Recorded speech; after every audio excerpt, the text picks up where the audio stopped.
On the news, INEC Chairman Mahmood Yakubu meets resident electoral commissioners for post-election review, says BVAS success rate stands at 98%.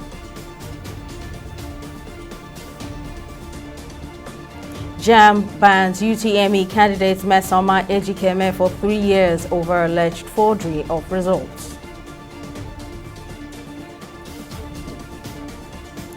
And Bamidele Umahi Undume emerge as principal officers in the 10th Senate.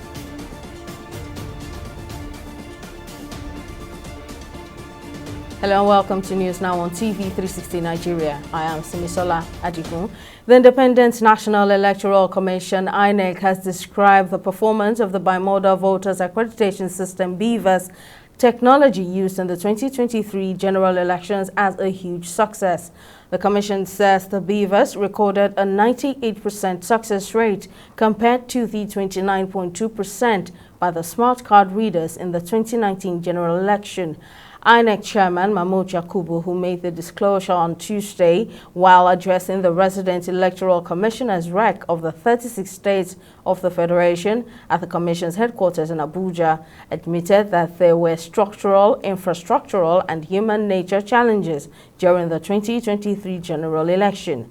He added that the Commission is looking at all the evidence of infractions during the elections, including prosecuting offenders. It is necessary to look at the entire process before, during, and after the election to make an informed assessment. Granted that events on election day are probably the most important in terms of optics of elections, it is also very essential to look at the totality of the process. This is necessary if we are to learn the full lessons of the election going forward. Compared to some previous elections, we believe that the 2023 general election was one of the most meticulously prepared for in recent times. Learning from previous experiences, we started preparations immediately after the 2019 general election, carefully ticking the necessary boxes over a 4-year period. It is the need to learn from both the positives and the shortcomings that makes the stock taking that we are embarking upon today very essential. Among the positive stories is that the security challenge with threatening to derail the elections did not materialize. Concerns that the polls will be disrupted by the perennial insecurity across the country fizzled out on election day, as the elections were largely peaceful. Despite currency and fuel challenges and widespread attacks on our personnel and facilities nationwide, the Commission proceeded with the election as scheduled. The first set of elections, the Presidential and National Assembly, held as planned for the first time in the last 4 general elections conducted in the country. Accreditation using the Bimodal Voter Accreditation System, the BVAS, has generally been scored very high by voters. Amid the controversy trailing the Unified Tertiary Matriculation Examination UTME results obtained by Ejikeme Mesoma and the Joint Admissions and Matriculation Board, JAMB has insisted that the result is patently fake. In a statement, JAMB's head of public affairs and protocol, Fabian Benjamin, announced Ejikeme's suspension from writing the UTME examination for 3 years over alleged forgery of her 2023 result. JAMB has insisted that the results being paraded by Ejikeme was forged, explaining that it had since stopped issuing notifications of result slips after the 2021 UTME for the simple reason that candidates were falsifying them. The board also reassured Nigerians that its system was neither tampered with nor compromised, as the candidate simply falsified a copy of a result slip of a candidate named Asmiu Mariam Omobolanle, who sat for the UTME in 2021 and scored 138. Ejikeme has however denied the forgery claims. Senate President Godswill Akpabio has announced the principal officers of the majority party, the All Progressives Congress (APC), in the upper legislative chamber. On the floor of the Senate on Tuesday, Akpabio announced Opeyemi Bamidele, Senator representing Ekiti Central, as Majority Leader, and David Umahi, Senator representing Ebonyi South, as the Deputy Majority Leader. Senator representing Borno South, Ali Ndume, was named as Chief Whip of the Senate, and Lola Ashiru, Senator representing Kwara South, as Deputy Chief Whip.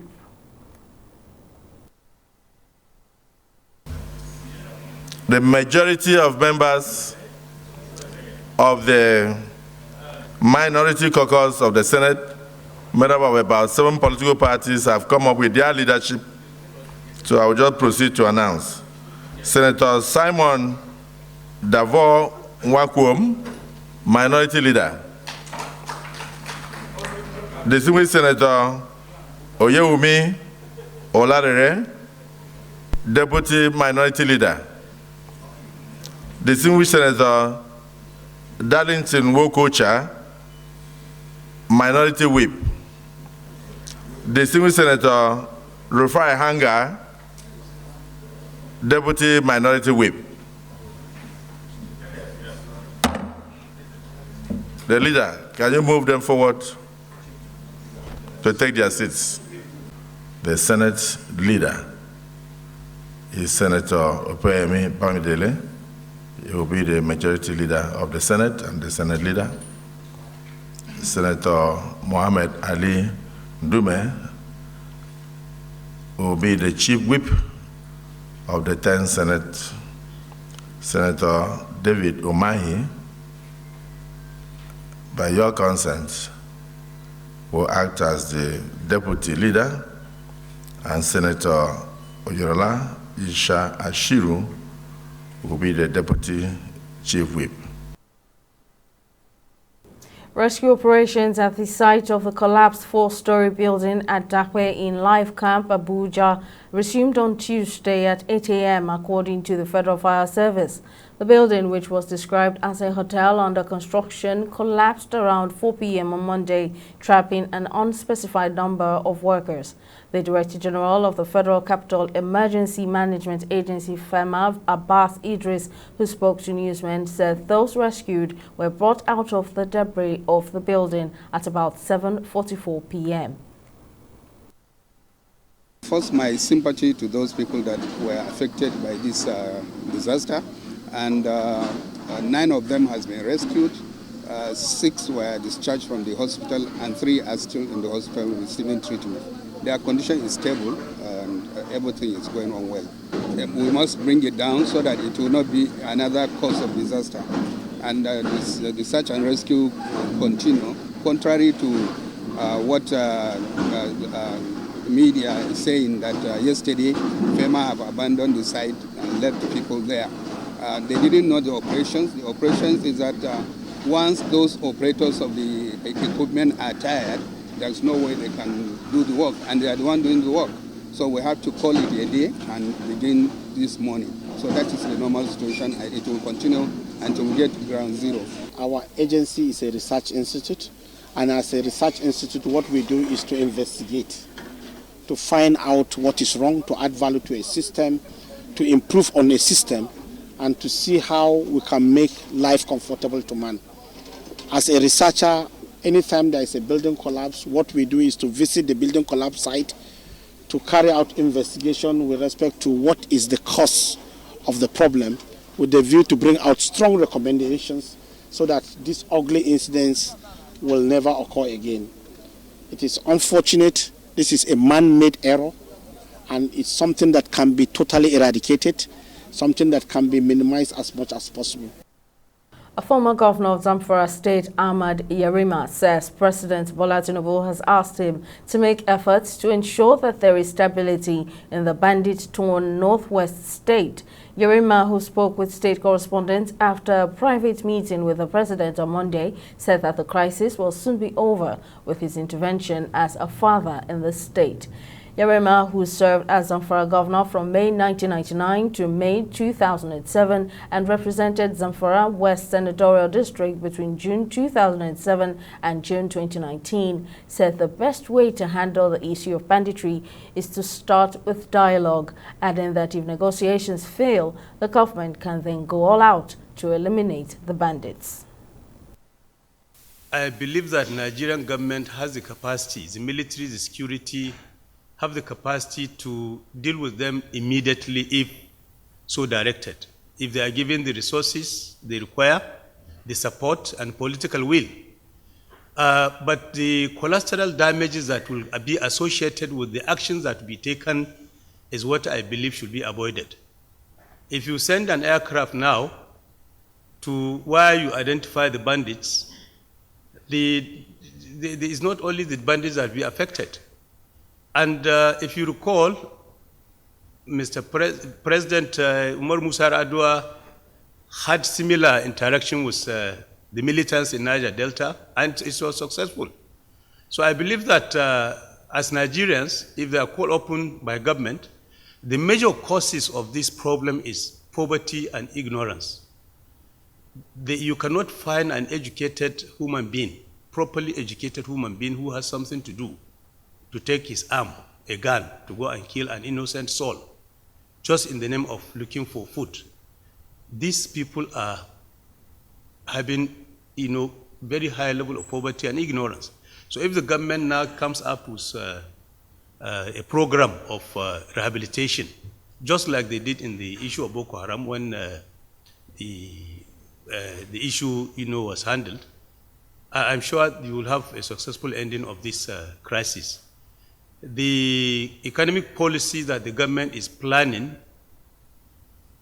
if you look at the documents of Renewed Hope, I'm sure by the time the implementation takes off properly, all these issues will be handled.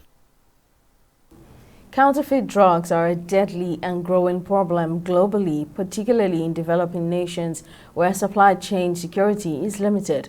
Over 500,000 people die yearly as a result of counterfeit drugs in Nigeria.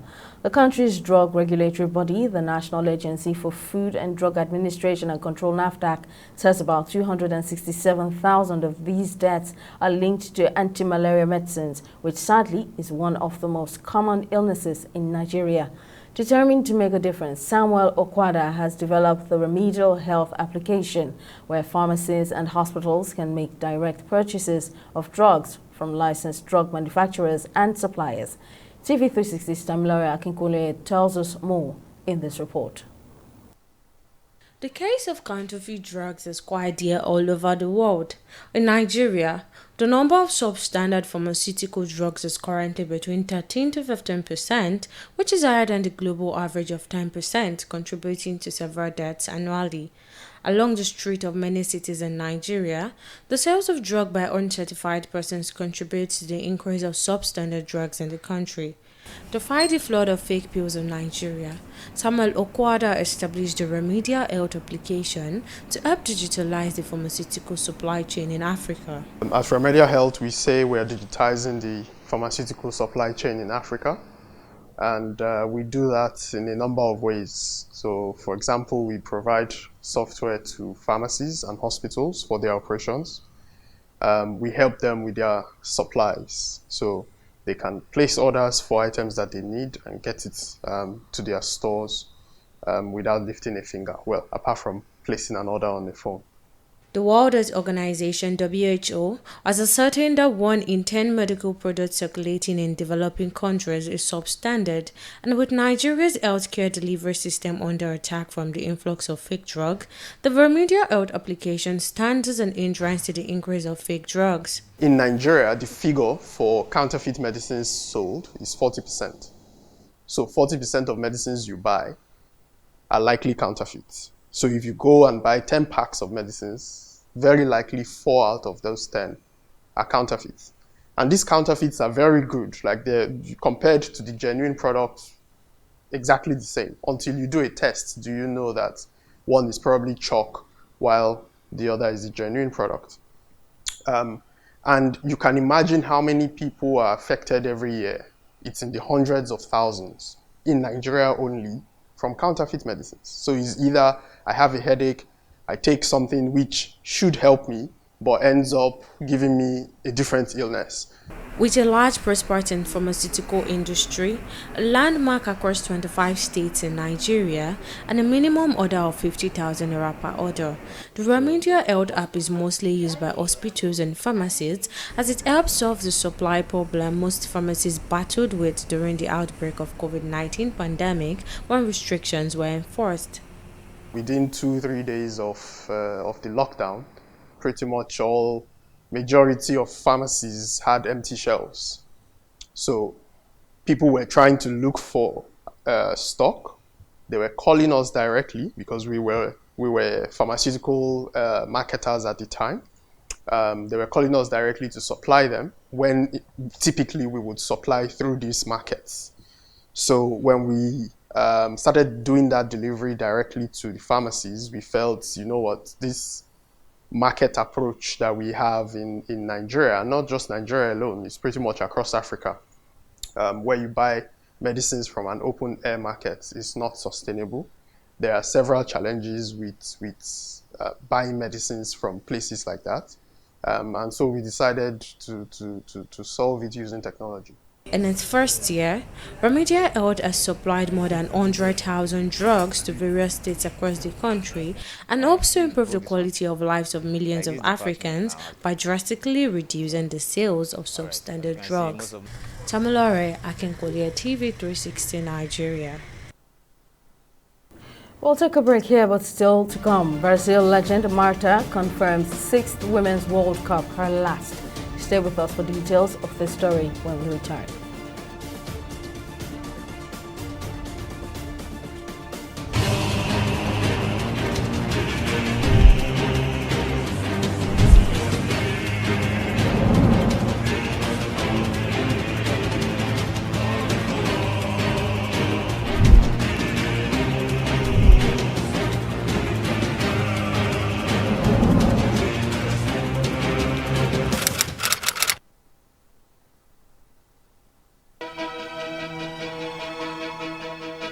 Opinions are free, facts are sacred, but truth is universal.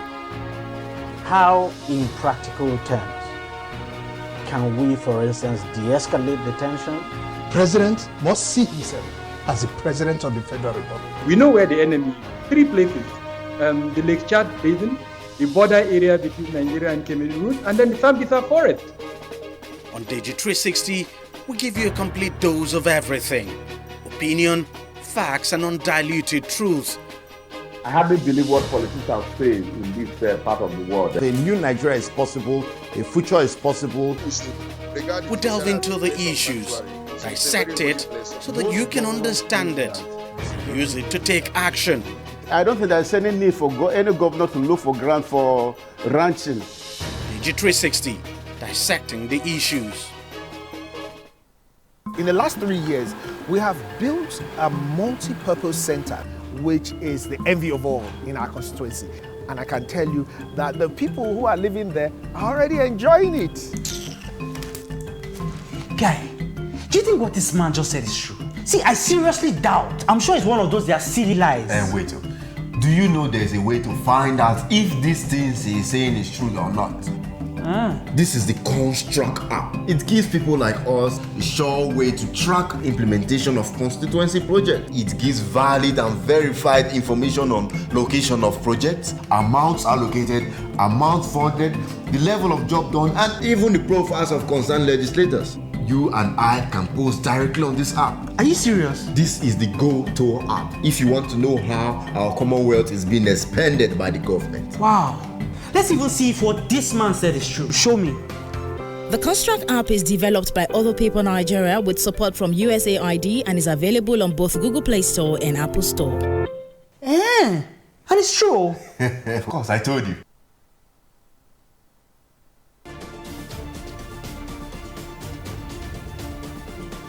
Welcome back. A quick recap of our top stories tonight. The Independent National Electoral Commission, INEC, has described the performance of the bimodal voters accreditation system BVAS technology used in the 2023 elections as a huge success. The Commission says the BVAS recorded a 98% success rate compared to the 29.2% by the smart card readers in the 2019 general election. Amid the controversy trailing the Unified Tertiary Matriculation Examination (UTME) results obtained by Mmesoma Ejikeme, the Joint Admissions and Matriculation Board (JAMB) has insisted that her result is patently fake. In a statement, JAMB's head of Public Affairs and Protocol, Fabian Benjamin, announced Ejikeme's suspension from writing the UTME examination for 3 years over alleged forgery of her 2023 result. Ejikeme has however denied the forgery claims. In case you missed any of our news bulletins or for more updates, you can catch us on Limex World TV or log on to our website on www.tv360nigeria.com. You can also follow us on our social media platforms on Twitter, Instagram and YouTube at TV360 Nigeria. On Facebook, we're at TV360 Online.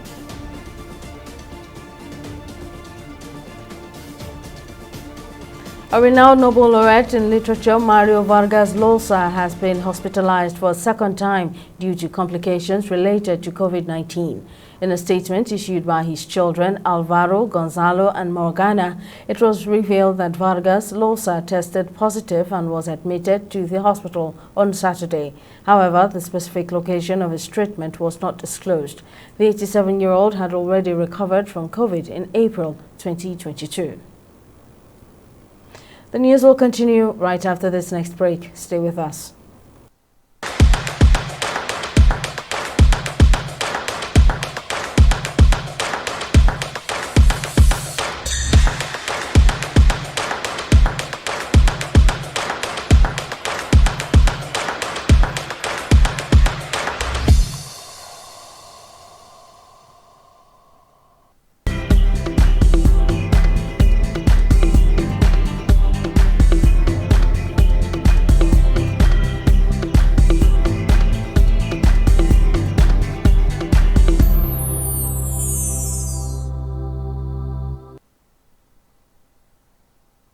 Welcome back. Let's now join Folashade Ogurinde for business news. Over to you, Folashade.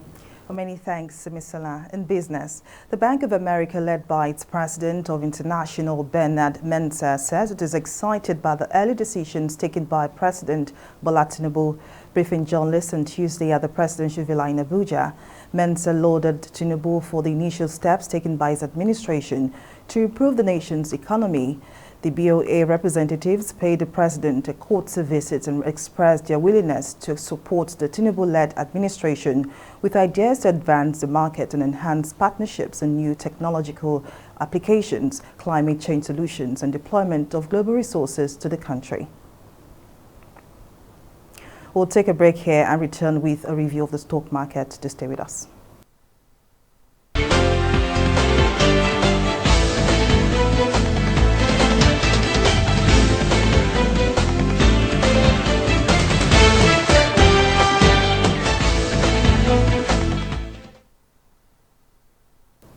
The bears dominated the market, setting off a significant pullback on the NGX on Tuesday.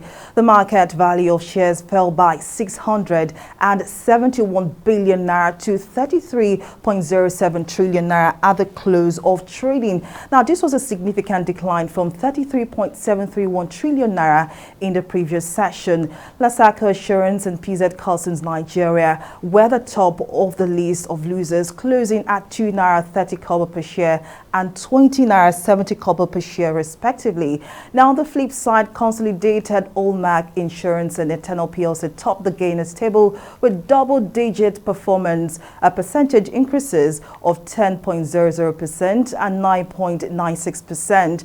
Now as a result of the poor market performance, key market indices also dipped. Now we see that today's data shows 8% decline in volume and 13% decline in turnover. As a result, we see that 1.1 billion volume of shares valued at 12.2 billion naira exchange hands in 12,194 deals. Now let's turn to our attention to some of our select global stocks. That's the FTSE, the Dow Jones and the Nikkei. Now Britain's FTSE 100 edged lower on Tuesday as weakness in industrial stocks on recessionary worries and financial shares outweighed a rebound in healthcare stocks. ending in the reds at 0.10%. Now, while Asian stocks also could not keep its heads above water, closing in the reds at 0.98%. While for the US Dow Jones, it was closed for the Independence Day celebration.